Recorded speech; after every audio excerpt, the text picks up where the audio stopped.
Hello student, once again welcome back in this video session. Today in this video session we are going to discuss the very important topic of this chapter, that is thermal expansion. बच्चों, इसके पहले video में हमने इसी chapter के heat, temperature, absolute temperature और ideal gas equation जैसे topics को डिस्कस कर लिया है. आई होप कि वो टॉपिक्स आपको बहुत अच्छे से क्लियर हैं. ओके, तो सबसे पहले स्टार्ट करते हैं कि थर्मल एक्सपांशन होता क्या है. इसके लिए वापस से फिर से हम बेसिक्स पे ही आते हैं.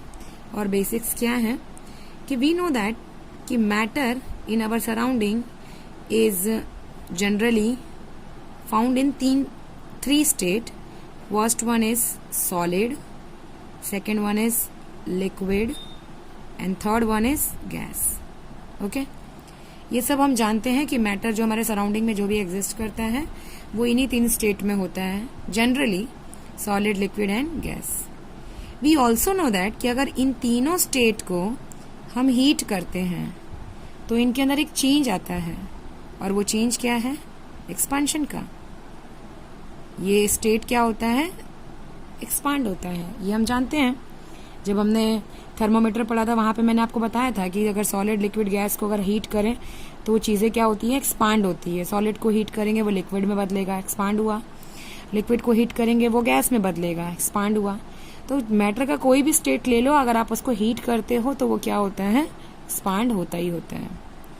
अब ये एक्सपांशन से क्या मतलब है? एक्सपांशन से मतलब है कि इन मैटर के स्टेट में या तो इनके लेंथ में चेंज आएगा या फिर एरिया में चेंज आएगा और नहीं तो फिर इनके वॉल्यूम में चेंज आएगा. अगर इन तीनों को मैं एक वर्ड के अंदर समराइज करना चाहूं तो वी कैन से दैट कि हीट करने से अगर मैटर में डायमेंशनल चेंज आता है, क्योंकि तीनों क्या है? डायमेंशन ही तो है. Length, area and volume.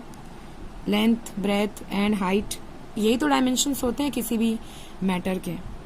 तो अगर हीट करने से मैटर के अंदर डायमेंशनल चेंज आता है तो चीजें क्या होती हैं? एक्सपांड होती हैं. किसकी वजह से आया एक्सपांडेशन? हीट की वजह से. तो कह सकते हैं कि अगर हीट करने की वजह से डायमेंशनल चेंज आता है तो उस टाइप के चेंज को हम क्या कहते हैं? Thermal expansion.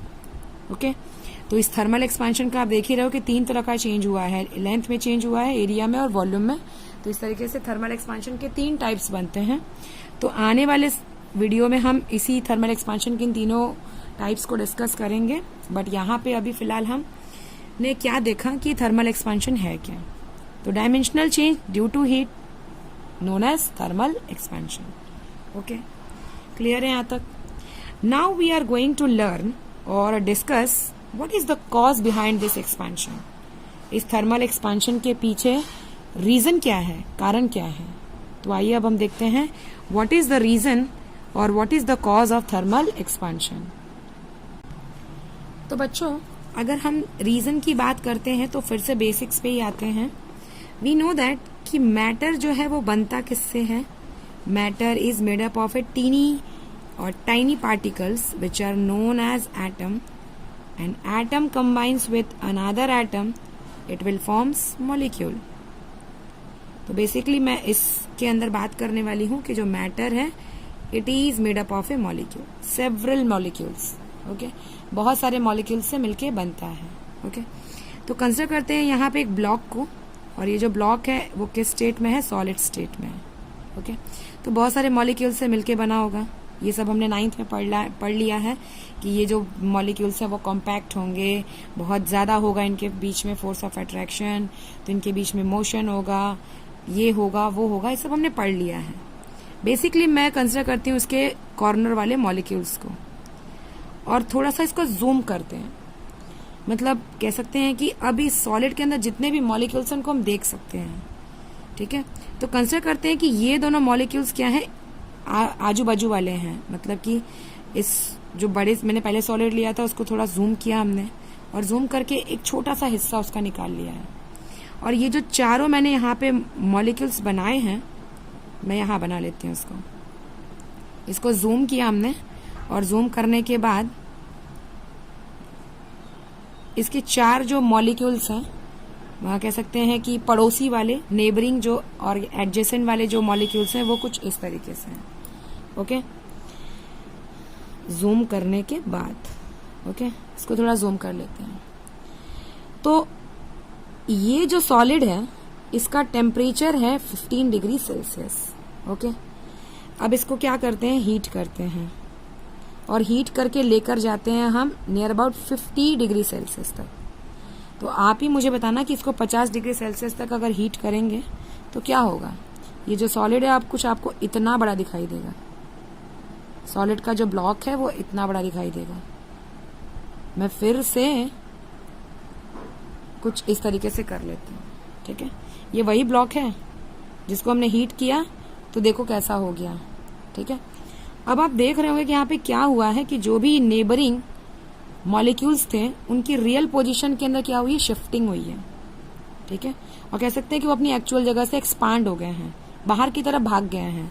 ये वाला जो मॉलिक्यूल है वो इधर भाग गया, ये वाला मॉलिक्यूल इधर, और ये वाला मॉलिक्यूल इधर, और ये वाला मॉलिक्यूल इधर। तो बच्चों आपने पढ़ा है कि एवरी जो मैटर है it is consist of atom, and atom have a constant motion और रैंडम मोशन। रैंडम मोशन रहता है उनका, इधर उधर भागते रहते हैं, क्योंकि उनके पास एक एनर्जी है which is known as kinetic energy. Okay, तो अगर हम उसे हीट कर रहे हैं, हम यहाँ हीट कर रहे हैं ना, यहाँ पे से हीट, तो हीट करने की वजह से सॉलिड की जो भी काइनेटिक एनर्जी है, हीट कर रहे हैं तो काइनेटिक एनर्जी भी क्या होगी, बढ़ेगी, ठीक है। काइनेटिक एनर्जी बढ़ने की वजह से अगर मैं यहाँ पे बात कर रही हूं मोशन की, तो मोशन भी क्या होगा, बढ़ेगा, ऑब्वियस सी बात है।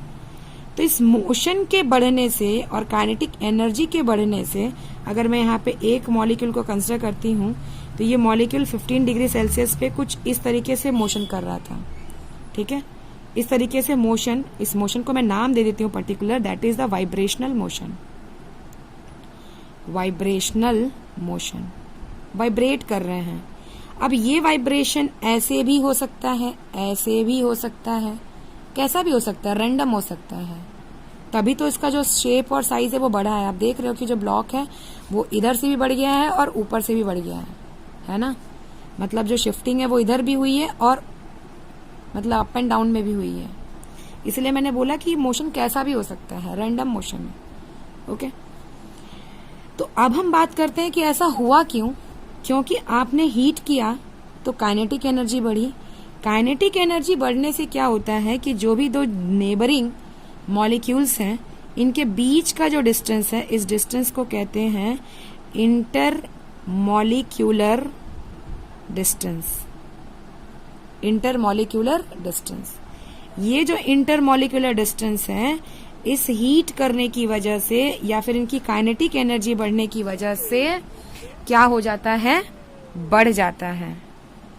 बढ़ जाता है से क्या मतलब है कि इनकी जो शिफ्टिंग है वो अप एंड डाउन या फिर आगे पीछे हो जाती है।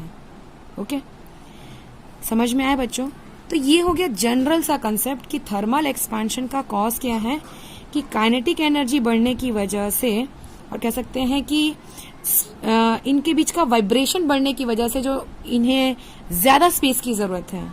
पहले स्पेस कम थी, टेम्परेचर भी तो कम था, टेम्परेचर बढ़ते गया तो इनकी काइनेटिक एनर्जी बढ़ते गई, काइनेटिक एनर्जी बढ़ते गई तो वाइब्रेशन भी क्या हो रहा है, बढ़ते जा रहा है। अब पहले ये ऐसे ऐसे वाइब्रेशन कर रहा था और बाद में क्या हुआ, इसका वाइब्रेशन बढ़ने लगा। अब वाइब्रेशन बढ़ेगा तो क्या होगा, इसको स्पेस भी ज्यादा लगेगी। स्पेस ज्यादा लगने का मतलब है इंटर मॉलिक्यूलर डिस्टेंस का बढ़ जाना। ओके, अगर मैं इस इंटर मॉलिक्यूलर डिस्टेंस और इस मोशन को मैं रिलेट करूं, मोशन को छोड़ के काइनेटिक एनर्जी के साथ रिलेट करूं, तो अब आप देखो कि क्या होता है रियल में, किस वजह से थर्मल एक्सपेंशन होता है।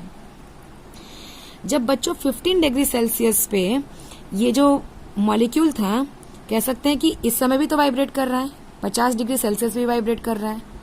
तो यहाँ क्या कारण हुआ कि बढ़ गया इनके बीच का डिस्टेंस, यहाँ पे नहीं बढ़ रहा था, यहाँ भी तो मोशन कर रहे थे, यहाँ पे इंटरमॉलिक्यूलर डिस्टेंस क्यों नहीं बढ़ा, क्योंकि यहाँ भी लगातार मोशन हो रहा था और यहाँ भी हो रहा है। यहाँ क्यों बढ़ गया और यहाँ नहीं बढ़ा, यहाँ इसलिए बढ़ गया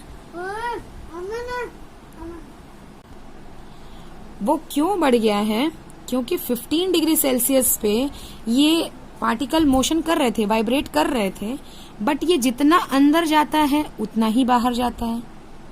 दोनों के साथ अगर मैं यहाँ पे इसके साइड वाला भी बना लूं तो कुछ ऐसा है।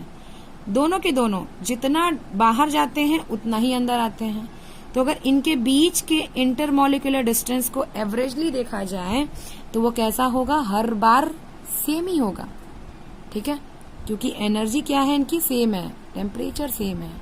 ओके, बट टेम्परेचर के बढ़ने से क्या होगा? इनका जो मोशन है, वाइब्रेशन है, वो फास्ट होगा। फास्ट होने से क्या होगा बच्चों? अब इन्हीं दोनों को फिर बना लेती हूं मैं। अब ये अंदर आएंगे, बट जितना अंदर आ रहे थे अब बाहर जब जाएंगे तो ये बाहर जाते समय जो इनका डिस्टेंस है वो क्या हो जाएगा?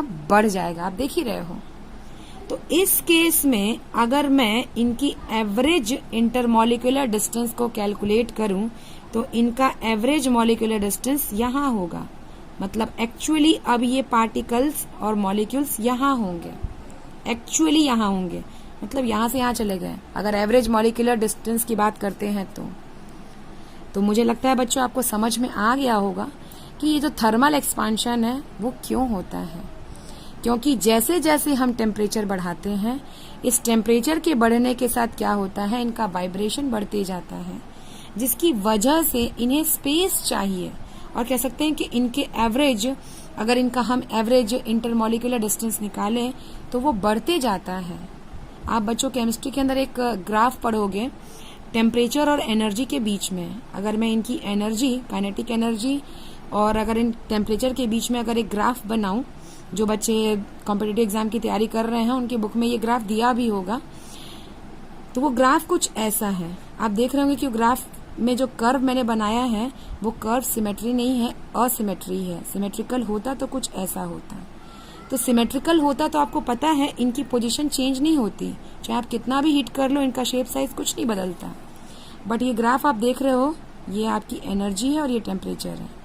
इसके बीच का जो ग्राफ है वो कैसा है? कुछ इस तरीके से है। मतलब अगर इनकी पोजीशन, अगर ये ग्राफ नहीं समझ में आ रहा तो आप लीव इट, आप केमिस्ट्री में इसको एंथैल्पी टॉपिक में पढ़ने वाले हो, कोई टेंशन लेने की जरूरत नहीं है। जो बेसिक इस ग्राफ का मोटो है वो मैंने आपको समझा दिया है कि जो मॉलिक्यूल्स हैं जब कभी भी वाइब्रेशन करते हैं तो उनके साथ रियली होता क्या है? वो अंदर तो आते हैं बट बाहर जब जाते हैं तो उनका जो डिस्टेंस है वो बढ़ जाता है, या फिर हो सकता है कि बाहर कम जाते हैं और अंदर ज्यादा आते हैं। ओके, तो इस तरीके से उनका जो एवरेज इंटरमॉलिक्यूलर डिस्टेंस है वो बढ़ते जाता है। ओके, तो यही रीजन है थर्मल एक्सपांशन का। आई थिंक, मुझे लगता है कि ये आपको समझ में आ गया होगा। Okay, now student we will discuss types of thermal expansion. बच्चों, इसके पहले हमने देख लिया है कि थर्मल एक्सपांशन क्या होता है। तो वहां हमने देखा कि थर्मल एक्सपांशन क्या होता है कि मैटर को हीट किया हमने तो क्या होता है? वो एक्सपांड होता है, और कह सकते हैं कि डायमेंशनल चेंज आता है उसके अंदर। डायमेंशनल चेंज, ये डायमेंशनल चेंज लेंथ में भी हो सकता है, एरिया में भी हो सकता है, और वॉल्यूम के अंदर भी हो सकता है। ठीक है, तो ये डायमेंशनल चेंज अलग अलग है। इस वजह से इसी थर्मल एक्सपांशन के 3 टाइप्स हैं। अगर लेंथ में चेंज आया तो उस थर्मल एक्सपांशन को क्या कहेंगे, एरिया में चेंज आएगा तो उसको क्या कहेंगे, और वॉल्यूम में चेंज आया तो उसको क्या कहेंगे। अगर हीट करने से किसी भी मैटर के लेंथ में चेंज आता है, या कह सकते हैं कि सिर्फ उसके एक ही डायमेंशन में चेंज आता है, तो उस टाइप के थर्मल एक्सपांशन को हम कहते हैं लीनियर एक्सपांशन। ओके, समझ में आया? लीनियर एक्सपांशन का मतलब है कि सिर्फ एक डायमेंशन, और वो एक डायमेंशन कह सकते हैं कि लेंथ में चेंज आना चाहिए। ठीक है, समझ में आया? अब उसके बाद दूसरा टाइप है, अगर मैटर को हीट करने से उसके एरिया में चेंज आता है, कह सकते हैं कि उसके लेंथ और ब्रेथ दोनों में चेंज आता है, तो उस टाइप के थर्मल एक्सपांशन को कहते हैं एरिया एक्सपांशन। इसी एरिया एक्सपांशन को हम एक और नाम से जानते हैं, जो बच्चे कॉम्पिटिटिव एग्जाम की तैयारी कर रहे हैं और उन्होंने जो बुक्स खरीदी होंगी उसके अंदर इस एरिया एक्सपांशन को एक और नाम दिया गया है और वो है superficial expansion. Okay, superficial expansion को हम सरफेस एरिया एक्सपांशन भी कहते हैं। ओके, तो surface area expansion and area expansion both are similar to one. तो कह सकते हैं कि ये नया वर्ड है सुपरफिशियल। तो ये याद रखना है आपको कि सुपरफिशियल एक्सपांशन यानी क्या होता है, एरिया एक्सपांशन को ही हम सुपरफिशियल एक्सपांशन कहते हैं। थर्ड वन है अगर वॉल्यूम के अंदर चेंज आता है, मतलब कि अगर किसी कह सकते हैं मैटर के स्टेट के अंदर उसके हाइट, लेंथ, ब्रेथ के साथ अगर हाइट में चेंज आता है तो वहां उसका वॉल्यूम बढ़ेगा। तो इस टाइप के एक्सपांशन को हम कहते हैं वॉल्यूम एक्सपांशन। और जैसे मैंने बोला आपको कि एरिया एक्सपांशन को सुपरफिशियल नाम से भी जाना जाता है, वैसे इसी वॉल्यूम एक्सपांशन को क्यूबिकल एक्सपांशन के नाम से भी जाना जाता है, क्यूबिकल एक्सपांशन। तो बच्चों ये 3 टाइप के एक्सपांशंस हैं, linear expansion, area expansion, volume expansion. इन तीनों के फॉर्मूले को और यहाँ पे एक कुछ नया भी पढ़ेंगे हम कि लीनियर एक्सपांशन क्या होता है और कैसे होता है, और इसी से हम इसके फॉर्मूले को भी डिराइव करेंगे। ओके, तो ये तीनों जो टाइप्स हैं आई होप कि आपको अच्छे से समझ में आए होंगे कि लीनियर एक्सपांशन यानी क्या, एरिया एक्सपांशन यानी क्या और वॉल्यूम एक्सपांशन यानी क्या। ओके, तो अब हम इन सभी को वन बाय वन डिस्कस करते हैं। Now student, we will discuss the first type of thermal expansion, that is linear expansion. What is linear expansion? First we will discuss its definition. तो बच्चों, जैसा कि मैंने आपको टाइप्स में ही क्लियर कर दिया था कि जब कभी भी हम किसी भी सॉलिड को हीट करते हैं और उसके सिर्फ एक ही डायमेंशन में चेंज आता है, एक ही डायमेंशन से मेरा मतलब है कि सिर्फ उसके लेंथ में अगर चेंज आता है, तो उस टाइप के हम एक्सपांशन को या फिर कह सकते हैं उस टाइप के डायमेंशनल चेंज को हम क्या कहते हैं, लीनियर एक्सपांशन। तो कह सकते हैं कि क्या है linear expansion, it is change in length due to heating.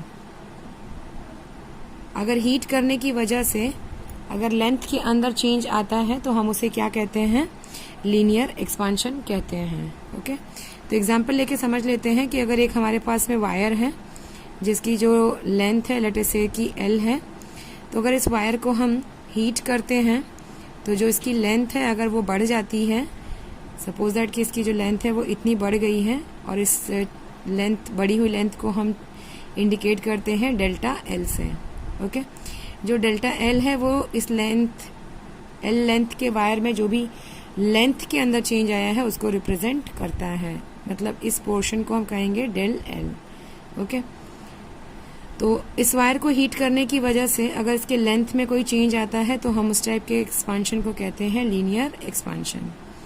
तो बच्चों हम इसी के फॉर्मूले को डिराइव कर लेते हैं। तो फॉर्मूले को डिराइव करने के लिए हम क्या करते हैं, सेम लेंथ के 2 वायर लेते हैं और सेम मटेरियल के भी 2 वायर लेते हैं। तो कंसिडर करते हैं कि हमारे पास में एक वायर है जिसकी जो लेंथ है लेट अस से दैट कि L है। ओके, तो इसी लेंथ का एक और वायर ले लेते हैं हम, इसकी भी लेंथ कितनी होगी, L ही होगी, क्योंकि मैंने बोला कि लेंथ कैसे होनी चाहिए, सेम होनी चाहिए। तो इन दोनों केसेस में लेंथ भी सेम है, इनका मटेरियल भी सेम है और इनकी जो थिकनेस है, अगर मैं इसकी थिकनेस की बात करूं तो काफी पतला वायर है। कह सकते हैं कि जो इसकी थिकनेस है वो ना के बराबर है, let us say that 0.01। Okay, 0.01 mm इतना पतला वायर है। ओके, इतना पतला वायर है। ओके, तो कह सकते हैं कि जो इसकी थिकनेस है, अगर थिकनेस की बात करो तो it is approaching to 0। Okay, अब इतने पतले वायर को हम हीट कर रहे हैं, ठीक है। तो ऐसा करते हैं, इसमें से जो दूसरा वायर लिया था हमने, ये फर्स्ट वाला वायर और ये सेकंड वाला वायर, तो दूसरे वाले वायर को हम हीट करते हैं। तो अभी हमने देखा कि वायर को हीट करने से क्या होता है, उसके अंदर एक्सपांडेशन होता है, ये तो हम पहले से पढ़ते आ रहे हैं कि किसी भी चीज को हीट करेंगे, किसी भी मैटर को हीट करेंगे तो वो एक्सपांड होगी। तो लेटर से इधर की वो जो एक्सपांशन है वो किस में हो रहा है, उसकी लेंथ में हो रहा है। ओके, तो यहाँ जो लेंथ है वो इसकी बढ़ने वाली है, लेटर से इधर की वो इतनी बढ़ चुकी है, तो इसको हम इंडिकेट करते हैं डेल्टा एल से। अब आपके मन में ये क्वेश्चन आ रहा होगा कि क्या सिर्फ हीट करने से लेंथ ही बदलता है, इस वायर की तो थिकनेस भी है, तो वो थिकनेस क्यों नहीं बढ़ रही है? तो हमने इसके पहले देखा कि जो एक्सपांशन है वो होता क्यों है, थर्मल एक्सपांशन होता क्यों है। तो थर्मल एक्सपांशन होने का रीजन क्या था, वाइब्रेशन, मॉलिक्यूल्स का वाइब्रेशन। जब कभी भी मॉलिक्यूल्स वाइब्रेशन करते हैं तो उनके बीच का जो इंटरमॉलिक्यूलर कह सकते हैं कि जो स्पेस है या डिस्टेंस है वो क्या होता है, बढ़ता है, क्योंकि हीट करने की वजह से उनकी एनर्जी बढ़ती है। कह सकते हैं कि मोशन बढ़ता है तो उसकी वजह से उनकी एनर्जी बढ़ती है। एनर्जी बढ़ने की वजह से जो उनका वाइब्रेशन है वो और तेज होता है, और जिसकी वजह से उनके बीच का दो नेबरिंग मॉलिक्यूल्स के बीच का जो स्पेस है वो क्या होता है, बढ़ जाता है। उसी का रीजन है कि यहाँ पे इसकी लेंथ क्या हो गई, बढ़ गई है। तो क्या सिर्फ लेंथ बढ़ेगी, इसकी ब्रेथ नहीं बढ़ेगी? ब्रेथ का मतलब इसकी थिकनेस नहीं बढ़ेगी। तो अब मैंने पहले ही बोला है कि जिसकी थिकनेस है वो क्या हो रही है, बहुत ही कम है। तो अगर इसकी थिकनेस हीटिंग की वजह से, क्योंकि ये अगर इस वायर के अंदर का एक मॉलिक्यूल है तो जरूरी नहीं कि इसका जो मोशन है वो कुछ ऐसे ही ऐसे होगा, वो ऐसे ऐसे भी हो सकता है। ऐसे ऐसे हो रहा है तो समझ में आ रहा है कि लेंथ बढ़ रही है, ऐसे ऐसे भी तो हो सकता है, क्योंकि कोई जरूरी नहीं है कि जो एटम का जो मोशन है वो कह सकते हैं कि कुछ मतलब टू एंड फ्रो ही होगा, वो अप एंड डाउन भी हो सकता है। ओके, तो क्यों सिर्फ लेंथ के अंदर ही चेंज दिखाई दे रहा है हमको, थिकनेस के अंदर नहीं दिखाई दे रहा? क्योंकि थिकनेस कैसी है, बहुत ही कम है। अगर यहाँ पे इसी एटम का या फिर इसी मॉलिक्यूल का मोशन कुछ ऐसे भी होता है, ऐसे ऐसे होगा तो लेंथ बढ़ेगी। ठीक है, वो हमने पहले डिस्कस किया है, क्योंकि जो भी मॉलिक्यूल्स हैं उनकी पोजीशन के अंदर शिफ्टिंग होती है। ठीक है, इसी वजह से तो ये लेंथ जो है वो क्या हो गई है, बढ़ गई है। तो इसके अंदर के जो मॉलिक्यूल्स है वो ऐसे ऐसे भी तो मोशन कर रहे होंगे, इसकी वजह से ये जो वायर है वो मोटा होना चाहिए था, तो वो मोटा नहीं हुआ। मोटा हुआ है बच्चों, बट वो जो थिकनेस है वो इतनी कम है कि उसमें आने वाला चेंज भी बहुत कम है। कह सकते हैं कि यहाँ जो इसके थिकनेस से रिलेटेड जो चेंज होगा हीटिंग के बाद में, इट इज अगेन, अगर मैं इसके थिकनेस की बात करती हूँ आफ्टर हीटिंग, तो again it is tends to 0। वो इतनी कम है कि वो दिखाई नहीं देगी, और कह सकते हैं कि बहुत माइन्यूट सी है जिसको हम निग्लेक्ट कर सकते हैं। ओके, तो इसलिए यहाँ पे आप बिल्कुल क्लियर रहना है कि लीनियर एक्सपांशन के अंदर लेंथ ही बढ़ती है। इसलिए मैंने पहले ही बोला था कि जो वायर है वो काफी पतला है, बहुत ज्यादा पतला है। ओके, तो यहाँ जो लेंथ है वो बड़ी है, इस वजह से लेंथ हमको दिखाई, लेंथ में आने वाला जो चेंज है वो दिखाई दे रहा है। ओके, तो ये क्लियर हो गया कि इस वायर को हीट किया हमने तो सिर्फ लेंथ में ही चेंज क्यों आया। ओके, तो बात करते हैं हम इसी चेंज की, लीनियर एक्सपांशन की, जिसके अंदर जो डेल एल है वो वायर के लेंथ के अंदर आने वाला चेंज है। ओके, तो ये जो डेल एल है वो किन किन चीजों पे डिपेंड करेगा।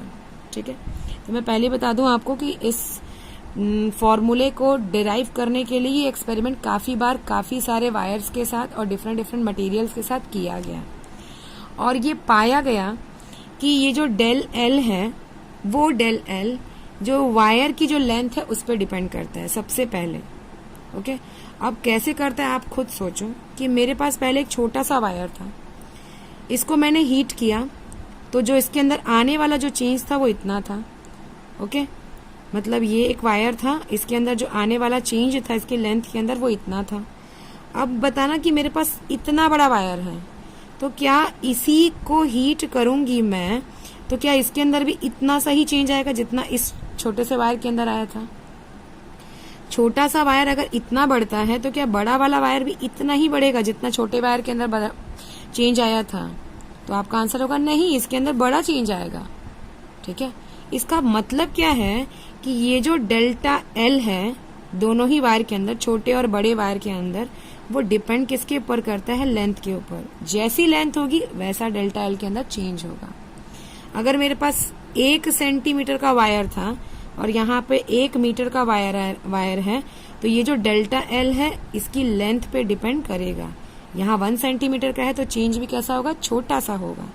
यहाँ लेंथ बड़ी है तो यहाँ जो डेल्टा एल होगा वो कैसा होगा, बड़ा होगा। तो सबसे पहला फैक्टर जिसके ऊपर डेल्टा एल डिपेंड करता है वो है लेंथ, और ये एक्सपेरिमेंटली देखा गया कि लेंथ जैसी होती है, मतलब कि जो डेल्टा एल है it is directly proportional to L. मतलब मैंने पहले बोला कि अगर छोटा वायर लोगे तो डेल एल भी कैसा होगा, छोटा होगा। अगर आप बड़ा वायर लोगे तो डेल एल भी कैसा होगा, बड़ा होगा। तो ये इसका मतलब क्या है कि दिस डेल एल मतलब कि change in length is directly proportional to original length. इसको देते हैं हम इक्वेशन नंबर 1। ओके, ये पहला फैक्टर है बच्चों। दूसरा फैक्टर क्या है, यहां कंसिडर करते हैं हम। यहां पे सपोज दैट कि मैंने यहाँ पे इसी वायर को, सेकंड वाले केस में जब मैंने वायर को हीट किया तो ये वायर इतना बढ़ा। लेट अस से दैट कि यहाँ पे जो मैंने हीट किया था वो 50 डिग्री तक हीट किया था। ओके, अब इसी वायर को मैं क्या करती हूँ, इसका टेम्परेचर और बढ़ाती हूँ। 50 डिग्री से लेके चलते हैं हम लगभग 80 डिग्री सेल्सियस तक। तो क्या आपको लगता है कि 50 डिग्री सेल्सियस पे जो भी चेंज आया था वायर के लेंथ में, 80 डिग्री सेल्सियस पे भी उतना ही होगा? आपका आंसर होगा नहीं। 80 डिग्री सेल्सियस पे ये जो चेंज होगा वो बढ़ेगा। इसका मतलब क्या है कि जैसे जैसे हम टेम्परेचर को बढ़ाएंगे वैसे वैसे ये जो चेंज इन लेंथ है वो भी क्या होते जाएगा, बढ़ते जाएगा। कम टेम्परेचर रहेगा कम चेंज आएगा, ज्यादा टेम्परेचर होगा ज्यादा चेंज आएगा। समझ में आ रही है मेरी बात बच्चों आपको? तो दूसरा फैक्टर जिसके ऊपर ये डेल एल डिपेंड करता है वो है आपका delta T, change in temperature. क्योंकि टेम्परेचर भी बदल रहा है इसलिए चेंज इन टेम्परेचर पे भी डिपेंड करता है। तो अगेन एक्सपेरिमेंटली देखा गया कि जो डेल एल है वो जो दूसरा फैक्टर इस पर डिपेंड करता है वो है आपका डेल्टा टी, टेम्परेचर के चेंज पे भी डिपेंड करता है। ओके, इसको देते हैं इक्वेशन नंबर 2। यहां तक समझ में आया बच्चों कि जो आपका चेंज इन लेंथ है वो ओरिजिनल लेंथ के साथ प्रोपोर्शनल है, change in length again proportional है चेंज इन टेम्परेचर के साथ में। अगर इन दोनों इक्वेशन के आप लेफ्ट हैंड साइड को देखो तो दोनों साइड में क्या है, चेंज इन लेंथ। इन दोनों को हम क्या कंबाइन कर सकते हैं, ऑफ कोर्स हम कंबाइन कर सकते हैं। तो after combining what we will get, we get this del L is directly proportional to original length and change in temperature। क्या हम कह सकते हैं? ऑफ कोर्स कह सकते हैं, दोनों को कंबाइन करने के बाद। ओके, अब इसी रिलेशन को मैं इक्वेशन देती हूं नंबर 3। इस प्रोपोर्शनलिटी साइन को अगर हटाते हैं और इक्वालिटी में चेंज करते हैं तो यही इक्वेशन क्या हो जाएगा, del L is equals to alpha delta T. Okay, अब ये अल्फा क्या है, इस अल्फा को स्पेशल नाम है और वो स्पेशल नाम है where alpha is coefficient of change in length. बच्चों ये बहुत ही इम्पोर्टेंट है। अल्फा, ये यहीं से जो स्टोरी है वो पूरी शुरू होती है लीनियर एक्सपेंशन की। एक्चुअली लीनियर एक्सपेंशन के अंदर जो मेन है वो है आपका coefficient of change in length. तो जो अल्फा है यहाँ पे वो है आपका coefficient of change in length. मतलब इस अल्फा का क्या इम्पोर्टेंस है वो हम देखने वाले हैं। ओके, अब इसको समझेंगे बच्चों कि ये अल्फा माने कि coefficient of change in length आखिर है क्या। अगर मैं इसी से अल्फा की वैल्यू को डिराइव करूं तो क्या होगा, alpha is equals to del L upon L into del T. अब समझने की कोशिश करना बच्चों, क्योंकि ये डेफिनेशन जो है वो एग्जाम में पूछती है। Define coefficient of change in length. क्या है coefficient of change in length? अब आप देखो कि यहाँ पे साफ दिख रहा है कि अल्फा इज इक्वल टू क्या आया है, change in length divided by original length into change in temperature. Okay, अब ध्यान से देखना बच्चों कि अगर मेरे पास एक वायर है जिसकी लेंथ एल है ओरिजिनल लेंथ L है। सपोज दैट कि इस L को मैं लेती हूँ 1 मीटर और इसी वायर को हम अगर गर्म करते हैं 1 डिग्री सेल्सियस से, 1 डिग्री सेल्सियस नहीं कहते हैं, 1 केल्विन से, अगर 1 केल्विन से इसके टेम्परेचर को बढ़ा देते हैं, ठीक है, तो इसके अंदर जो आने वाला चेंज होगा, लेट अस से दैट कि वो कितना है 0.001 केल्विन का। ओके, तो ये अल्फा क्या हुआ कि कह सकते हैं कि इस वायर के अंदर आप कहोगे कि ये क्या है, इसको हीट करेंगे तो इसकी लेंथ ही तो बढ़ेगी। वही तो मैंने लिखा है कि ये अल्फा क्या है, coefficient of change in length है। ये अल्फा कुछ और नहीं बल्कि जो लेंथ के अंदर आने वाला चेंज है वही चीज है कि कोई भी चीज पर मीटर और कह सकते हैं कि पर यूनिट और पर कह सकते हैं कि चेंज इन टेम्परेचर, उसके अंदर कितना चेंज आएगा उसी को बताती है। और कह सकते हैं कि अगर मैंने स्टील का वायर लिया है और मैंने एक आयरन का वायर लिया है, दोनों की जो लेंथ है वो सेम है, दोनों को हीट कर रहे हैं, तो आपने पढ़ा है बच्चों कि सभी मैटर के अंदर सेम काइंड का फोर्स ऑफ अट्रैक्शन नहीं होता है और सभी मैटर के अंदर सेम काइंड का फोर्स ऑफ अट्रैक्शन भी नहीं है और सभी के अंदर सेम मॉलिक्यूलर कह सकते हैं स्पेस भी नहीं है, डिस्टेंस भी नहीं है।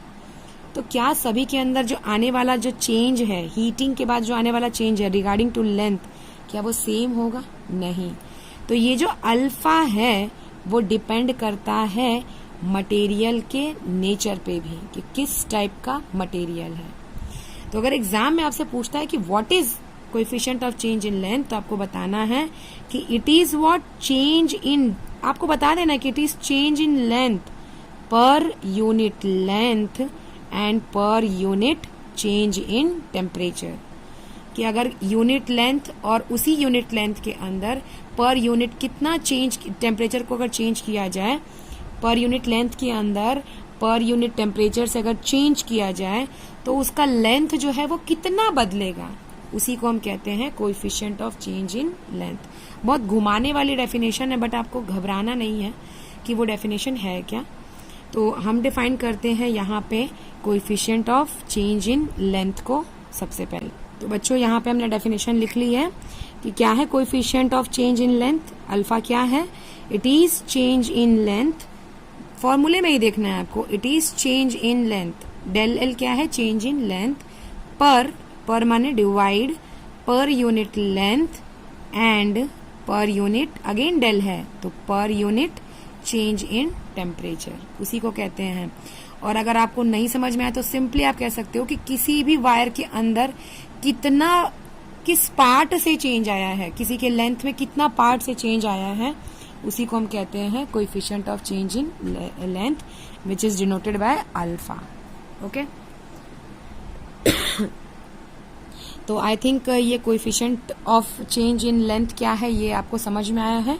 तो here we have completed the linear expansion with the formula that is del L equals to alpha L into del T।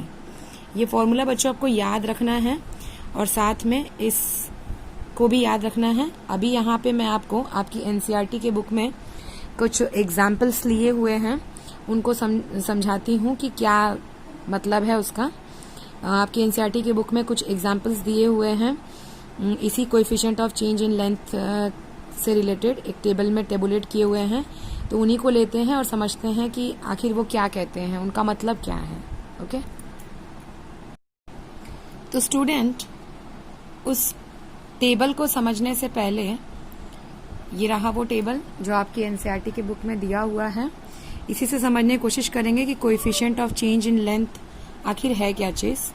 मैंने वैसे तो आपको बता दिया है कि वो क्या है, बट इन एग्जाम्पल्स की मदद से हम समझने की कोशिश करते हैं कि आखिर है क्या।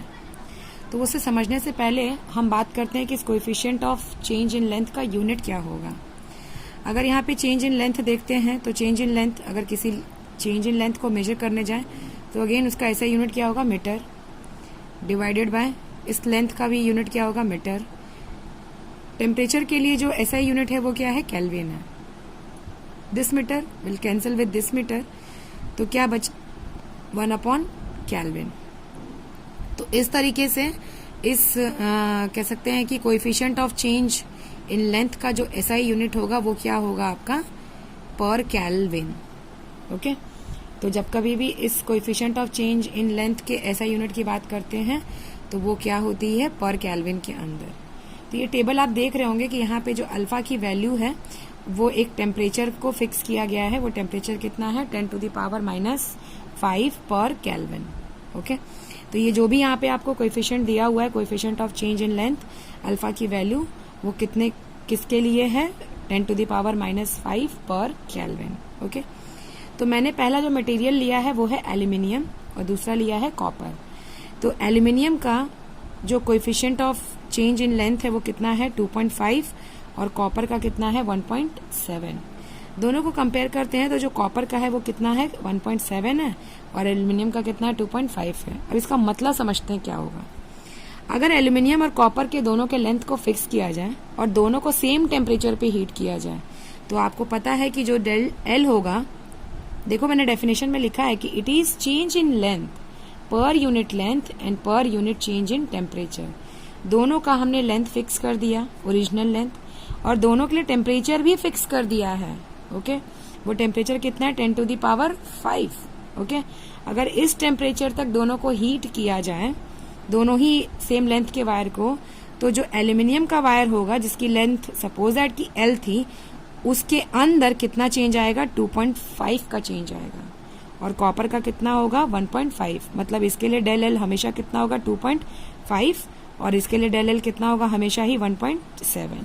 ओके, तो अगर आप एल्यूमिनियम के और कॉपर के दोनों का लेंथ अगर 1 मीटर का लेते हैं और 1 मीटर के वायर को सेम टेम्परेचर पे हीट करते हैं तो इस पोर्शन से और इस अमाउंट से दोनों के वायर के अंदर उसकी लेंथ में बदलाव आएगा।